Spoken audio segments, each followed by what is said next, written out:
You probably have some questions. You might be thinking, what is this and why do you have it? Those are some very good questions. What is this and why do I have it? I guess we can talk about that a little bit in my video today. But essentially, this is my new friend. She's a good friend. Or he, I don't know. She's a good one. If you follow me on Twitter, you may know what this is and why I have it, and just overall, you probably know some more about this situation than the people who only follow me here on YouTube. But with that said, if you don't follow me on Twitter, then you probably should, because I post a lot of cool things on there. My Twitter name is just MSAM99. It will be in the description below, but if you don't already follow me, then you should, because then you would already know what this is. Essentially, this is just my moth. This is my moth. That is all there is to it. It's my moth. I raised her myself. I raised her from a little caterpillar into a cocoon slash chrysalid, whatever you want to call it, into this beautiful, wonderful moth that she is today. So while these guys can fly, they don't tend to fly very often, especially in captivity. So that is why I am able to just have her hang out on my hand so easily. Now, just for the purpose of this video, so I can talk a little easier, I'm gonna set her in this plant and just let her kind of hang out there for a little bit. And there she goes, a good girl in her plant. So there she is, just in the plant there. I sat her there. Like I said, they barely ever fly, especially in captivity, so she will most likely just hang out on the plant there.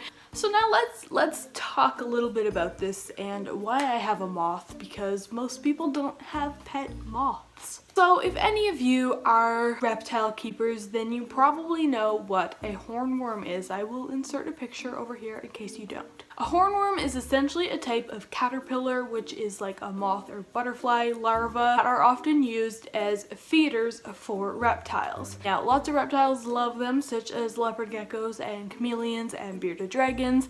So they are a very commonly used feeder. People use them as feeders a lot. So one day, a little while ago, I'd say maybe like 3 or 4 weeks ago, I don't know, I went to the pet store and I bought some hornworms, and my original intentions were to feed them. I was going to give like one to my chameleon, one to my leopard gecko, and one to my Pac-Man frog. And I was just playing with them because I'm weird and I play with my animals' food.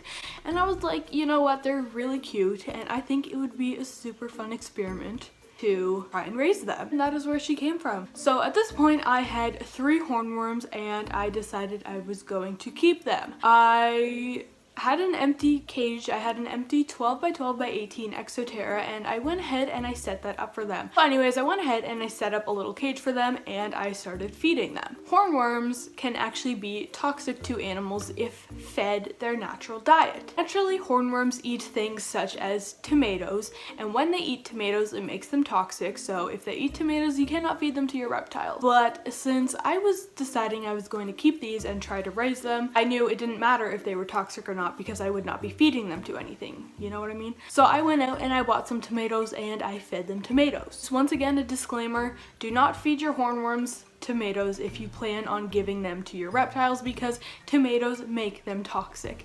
If you plan on keeping these hornworms strictly as a pet, then it is fine to give them tomatoes, but as soon as they eat tomatoes, they become toxic, so they cannot be fed to anything after that. So at this point, I had 3 hornworms and they were all put in their enclosure and they were eating tomatoes and life was going good. They were living their life. And I was documenting this a lot on Twitter. I posted a lot of pictures of them, a lot of updates, and just stuff about them. There's a moth flying around my house. Not that moth. It's one that must have like came in my door or something. That's nice. Now I have 2 moths. Okay. Anyway, so I had 3 hornworms, but you may notice that I only have 1 moth. So you may be like,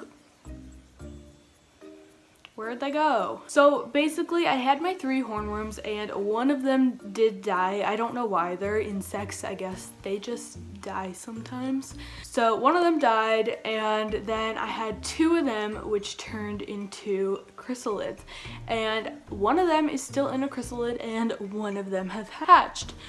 So hopefully within the next few days or so I should have a second moth. Now this girl here, or boy, I don't know, I believe just hatched out yesterday. I actually have her empty cocoon. I will go and get that. So this here is her empty chrysalid, cocoon, you know, whatever you want to call it. So this is what she hatched out of, which is, it's really cool.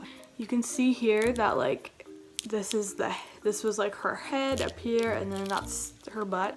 So yeah, this is what she hatched out of. So now that I've explained a little bit about where she came from, maybe wondering like, why did I do this? Why did I want to keep a pet caterpillar and turn it into a moth? Let's talk about that, because this goes way back to when I was like 6 or 7 years old. I was a very young child. So I have always had this like love and passion and interest in animals, and one of the first animals that I really had an interest in were bugs, because I was 7 years old. I could go out in my backyard and find all kinds of bugs, so that is literally what I did. One of the ones that I often found that I enjoyed were caterpillars. So when I was a kid, I used to find caterpillars all the time, and I would keep them and I would raise them into moths or butterflies, whatever they turned into, and they would turn into a chrysalid and they would hatch, and then I would have a moth or a butterfly. And I actually did this like for 3 summers or maybe even more. Like I did this a lot. I don't know if you guys know what like a canopy is that people put on their backyard. You probably know. One of those on my back deck, and I actually turned it into a butterfly tent. I had a little like cage. It was a homemade cage that my grandfather made me that I would keep my caterpillars in. And every day I would feed them and I would give them water. I would like spray their cage. I was like 7 and 8 years old at the time, keep in mind. And I would feed them and I would give them water and clean their cage and all that. And then eventually they would turn into cocoons, chrysalids, whatever. And then eventually they would turn into moths or butterflies, usually moths though. And then once they turned into moths slash butterflies, I would let them go in my tent. Like my parents took me to the store and whatnot, and we bought like flowers and stuff for the butterflies and moths to eat, because obviously like they eat the nectar from plants or from flowers. So we would do that, and we just had like a whole little butterfly tent going. It was pretty cool, and I was like 8 years old at the time. And I did this a lot, and I knew a lot about them. Like I believe the type of moths I most commonly raised were gypsy moths, which are actually an invasive species, so it probably wasn't good that I was raising them, but I didn't know that when I was 8 years old.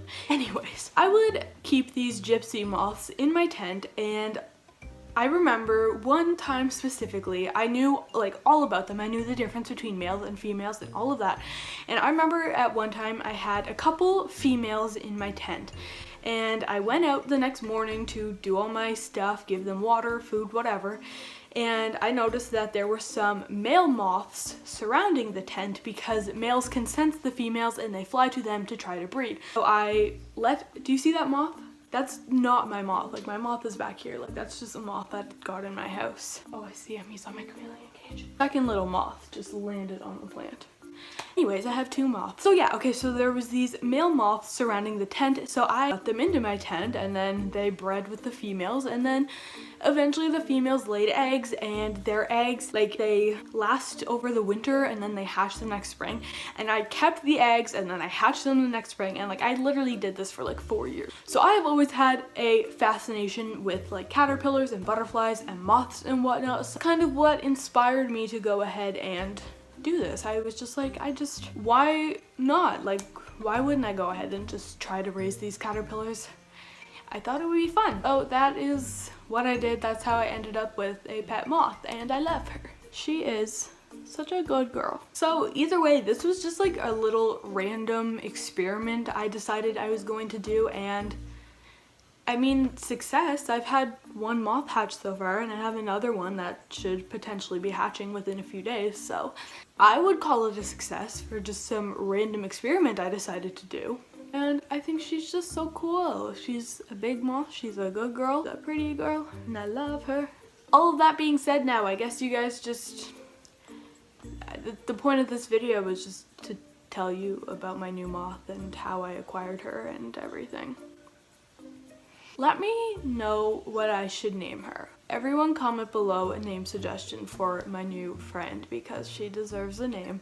And I'll actually need 2 names because I'll have another friend hatching soon. So everyone, give me some name suggestions for my new friends. They are good friends and they deserve names. Good friends deserve names. All of that being said, thank you guys so much for watching. This video was a little different, but it was a little fun, so I hope you guys enjoyed. If you did enjoy it, be sure to give this video a big thumbs up. Also be sure to subscribe to my channel if you aren't already. If you are subscribed, make sure you hit the bell button, then you get notified when I post. Yeah, do all that. Also be sure to check out all of my social media. Everything is just MSAM99. Also, check out my YouNow. If you don't know what that is, it's a live streaming app.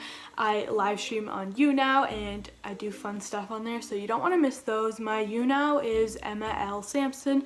I will have it in the description, so yeah, check all of that stuff out, and here's my moth. Anyways guys, thank you so much for watching. I hope you enjoyed this video and I will see you all next time.